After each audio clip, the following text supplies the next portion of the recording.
경제적 피해는 단지 대구 경북에 그치지 않고 전국이 타격을 받고 있습니다. 국회에서 추경을 조속히 처리해야 하는 것은 바로 이런 이유 때문입니다.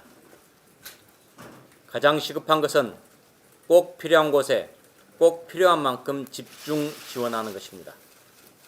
정부 여당의 주장처럼 역대급 위기를 핑계로 국민 모두에게 현금을 살포하겠다는 총선용 포퓰리즘이 아닙니다. 경제적 핀셋 지원 못지않게 중요한 것이 마스크의 충분한 보급입니다.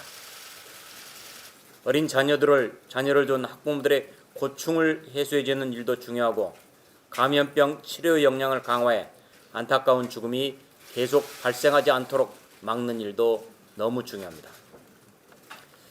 아울러 경영안정자금 지원이나 세액공제, 세율 한시적 인하 등 제세 공과금 감면, 의무휴업 완화, 52시간제 예외 확대 등 경제가 무너지지 않도록 정부는 특단의 대책을 취해야 합니다.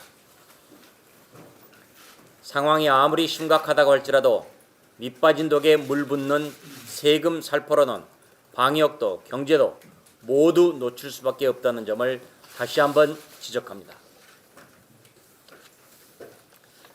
민주당이 지난주 비례연합정당 참여를 공식화했습니다. 모레 18일을 시한으로 제시하며 야합 추종 세력들의 참여를 독려했습니다.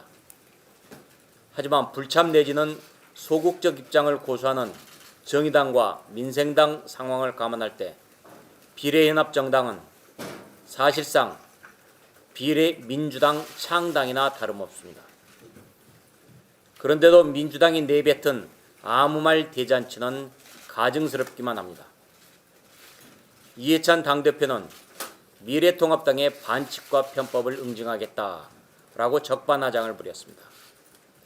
이낙연 전 총리는 거대 야당의 나쁜 의도를 저지하고 연동형 비례제의 취지를 살려내기 위한 것이다 라고 궤변을 늘어놓았습니다.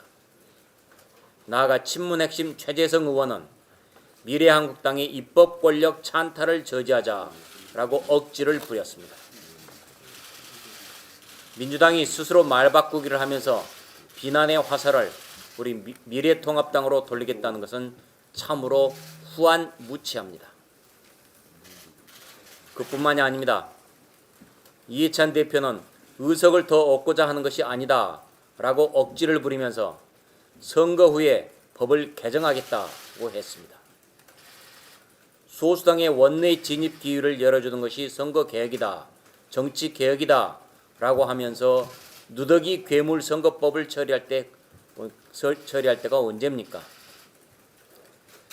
이렇게 법 개정의 취지를 스스로 부정하는 것도 모자라서 이제는 선거법이 잘못됐다며 법 개정 운운하고 나선 것입니다. 얼마나 더 국민을 기만하고 우롱하겠다는 것입니까? 국민들께서는 경제를 망친 거짓말 정당 민주당을 4월 15일에 반드시 심판하겠다고 벼르고 계십니다.